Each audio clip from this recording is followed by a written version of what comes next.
한자 이야기, 낱말 이야기 760문제 시간입니다. 이번 시간은 우리 시청자님 한 분의 요청에 해서 화촉이다. 화촉에 대해서 좀 설명을 해달라 해서 제가 예전에 사실 잠깐 설명드린 적은 있습니다만 조금 구체적으로 다시 한번 보겠습니다. 그래서 화촉을 하는 김에 화촉동방이라는 그런 낱말을 한번 살펴보겠습니다. 화촉동방이다. 우리가 보면 결혼식을 하는 것을 화촉을 밝힌다 이렇게 얘기를 하죠. 그때 화촉이 무슨 글자를 쓰느냐 하는 것이죠. 또 화촉동방이라면 우리가 학교 다닐 때 배운 시가 있죠. 공초 오상순 선생이 쓴 첫날 밤 있죠. 밤은 깊어 화촉 동방에 촛불은 꺼졌다. 허영의 의상은 그림자마저 사라지고 이런 게 있습니다. 여기에도 이제 화촉 동방이 나왔으므로 우리 학교 다닐 때 사실 다 배운 내용입니다. 다시 한번 복습해 보겠습니다. 자, 화촉은 한자로 보면 화자는 꽃 화자를 씁니다. 꽃이다. 꽃 화자는 일반적으로 이렇게 쓰죠. 이게 꽃입니다. 일반적으로 식물을 얘기할 때 꽃을 쓰는데 이것이 원래 꽃이라는 것이었다. 그런데 꽃 화자가 이렇게 좀 쉬운 글자가 있어서 획이 상당히 복잡합니다. 그래서 이것은 꽃이라는 뜻도 가지고 있으면서 화려하다는 그런 뜻을 많이 씁니다. 그래서 화려 강산 또는 화려하다 또는 중국을 얘기해서 중화민국 그렇죠. 그리고 중화요리 이런 때 다 화자를 씁니다. 그래서 이 글자를 보면 옛 글자는 이렇게 돼 있어요. 뭔가 꽃에 이렇게 꽃이 이렇게 많이 핀 것 같은 모양입니다. 그리고 조금 나중에는 이제 풀이다라는 식물의 풀초자가 들어와서 이 글자가 이렇게 정리가 됐다. 네, 지금은 일반적으로 꽃을 얘기할 때는 이것을 많이 쓴다. 그렇죠. 이것은 꽃을 얘기하기도 하고 또 화려하다는 그런 뜻으로 많이 쓴다. 이렇게 되겠습니다. 자, 그러면 현재 이 모양은 제가 들이울수라고 했는데 실제 옛 글자를 보면 사실은 들일수하고는 조금 다릅니다. 그렇지만 모양 자체는 들수와 비슷하게 되어 있다. 이렇게 되어 있죠. 촛불촉이다. 그렇죠. 촛불촉. 그래서 촛불이므로 불화자가 들어갔다. 발음으로 나라 이름 촉이다. 유비의 총나라 할 때 이걸 씁니다. 이게 상당히 사실 좀 중요한 글자예요. 제가 몇 번 설명을 드렸는데 오늘은 그냥 넘어가겠습니다. 나라 이름 촉이다. 그래서 화촉이라는 것은 화려한 초를 얘기합니다. 그렇죠. 화려한 초. 네. 자, 뒤에 어떻게 나오는지 한번 보겠습니다.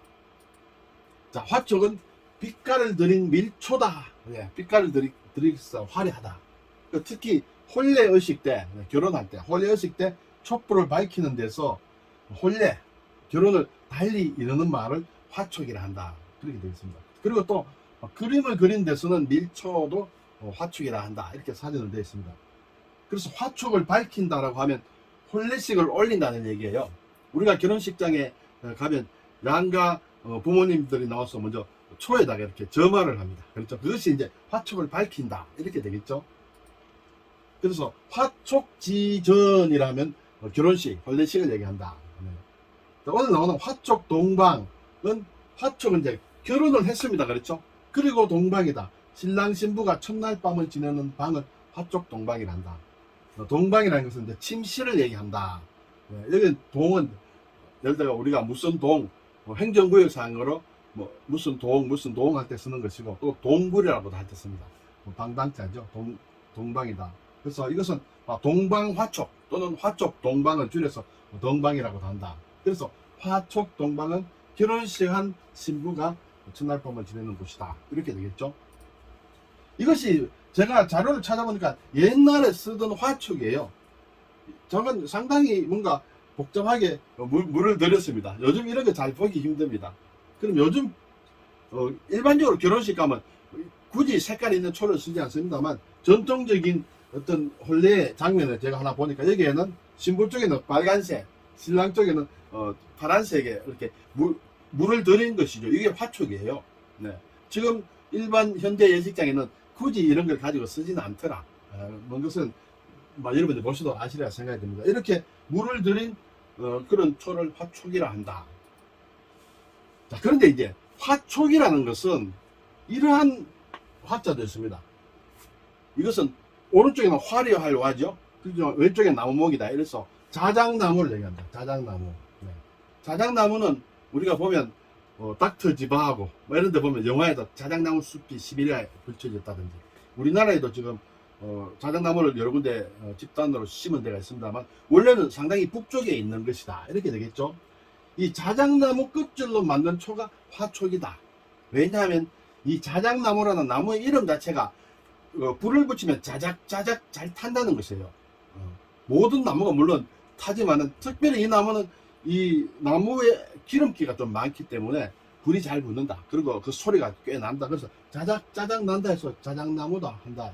그래서 이것을 가지고 껍질을 벗겨서 예전에는 그걸 돌돌 말아서 이렇게 불을 켜서 촛불처럼 썼다. 그것이 예전에는 밤에 이렇게 결혼을 많이 했죠. 그래서 그것을 가지고 결혼식 할 때, 혼인할 때 어떤 불을 밝혔다. 그래서 화촉이라고도 쓴다. 그렇지만 제가 가진 사진에는 나오지 않습니다. 제가 가진 사진에는 이 화려한 화자를 쓴 화촉만 나오지 자작나무 화촉은 나오지 않습니다만 이렇게 써도 뜻이 통하고 원래 여기에서 나왔다고 볼 수가 있다. 이렇게 되겠습니다. 자, 그러면 여기 자작나무 화를 쓴 화피는 자작나무 껍데기를 얘기하겠죠. 그런데 제가 가진 사진에는 자작나무 껍데기라고는 나오지 않습니다. 벚나무 껍질을 이렇게 돼 있고, 여기서 화를 만드는데 쓴다. 그리고 한방에서 벚나무 껍질을 이루는 말을 화피라고 한다. 이렇게 되어 있습니다. 그래서 화피전 이런 말도 또 있는데, 이것은 옛날에 채색과 물감을 팔던 가게를 화피전, 이것은 저는 가게를 뜻합니다. 그렇죠? 그때는 지금 상당히 갑자기 좀 낱말이 복잡해졌습니다만, 이 화자는 기본적으로는 자작나무다, 벚나무 같은 것을 가리킬 수도 있다. 이렇게 되겠죠?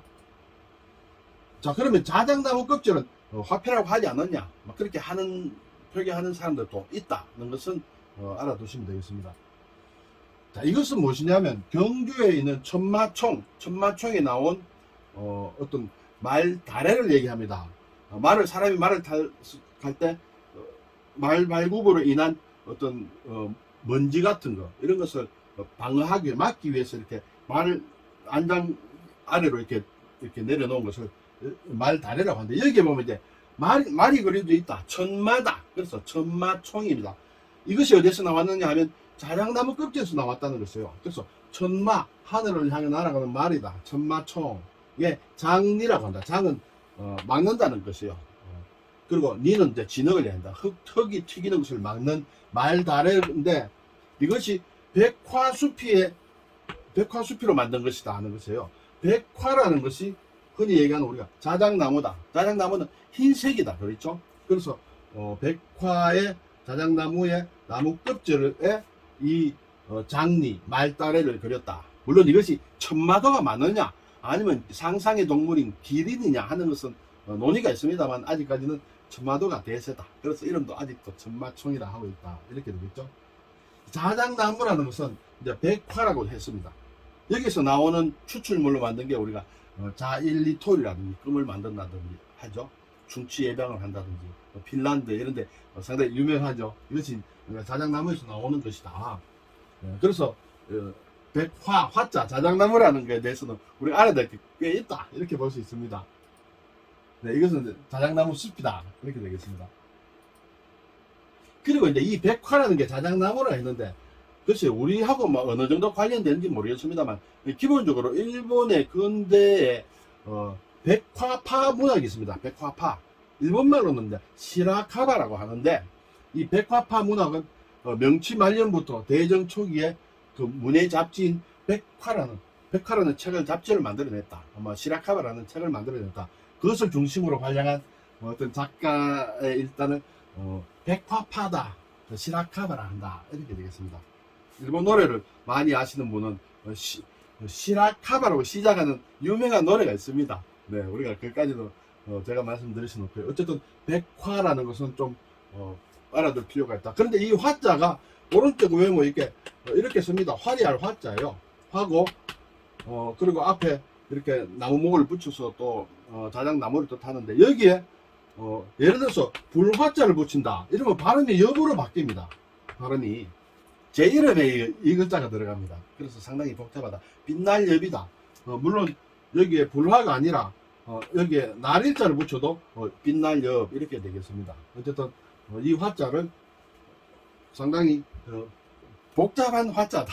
이렇게 되겠죠. 네, 오늘 화촉동방 할 때는 기본적으로 이것을 쓴다. 그렇지만 원래 따지고 보면 자작나무로 만든 어떤 불을 얘기한다 해서 화촉 이렇게 지금도 쓰고 있는 사람도 있고, 또 어떻게 보면 근원이 이것이라고도 볼 수 있다. 그런 것은 말씀드렸습니다. 감사합니다.